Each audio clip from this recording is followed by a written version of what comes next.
Auto driver அடையாறுலேருந்து என்ன ஆட்டோவில் போய் ஏறி உட்காந்தேன். எங்கே சார் போகணுன்னாரு. இது மாதிரி போங்க அப்படின்ட்டு ஏறி உட்காந்து போயிட்டுருக்கேன். அந்த மயிலாப்பூர் பக்கம் போங்கன்னு. அவருக்கு என்ன ஒரு சந்தேகம்னா, என்கிட்ட பேச்சு கொடுத்துட்டே வர்றாரு. இவரை எங்கேயோ இவர் குரலை கேட்டது மாதிரி இருக்கே அப்படின்னு அவர் ரேடியோவில் கேட்டிருக்காரு. அதை உறுதிப்படுத்திக்கிறதுக்கு அப்போல்லாம் டிவியில் வரலன்னா உறுதிப்படுத்திக்கிறதா என்கிட்ட பேசிக்கிட்டே இருக்காரு. சார் இன்னைக்கு பேப்பர் பார்த்தீங்களா அது இதுன்னா நானும் பேசிகிட்டே இருக்கேன். அவர் மனசுக்குள்ள ஒரு சந்தேகம், கேட்கறதுக்கு ஒரு தயக்கம். வந்து மயிலாப்பூர் வந்தது எங்கே நிறுத்தணும் வண்டியேன்னார். ஆட்டோ ஆல் இண்டியா ரேடியோ வாசல்ல நிறுத்துன்னேன்.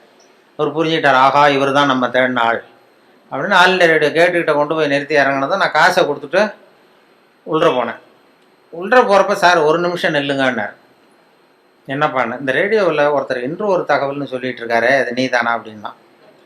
ஆமாம் நான் தான் அப்படின்னதும் அப்படியே அதிர்ச்சி ஆனது மாதிரி பார்த்தாரு. என்ன பார்த்துட்டு, என்ன சார் பேண்ட்லாம் போட்டிருக்கீங்க அப்படின்னாரு.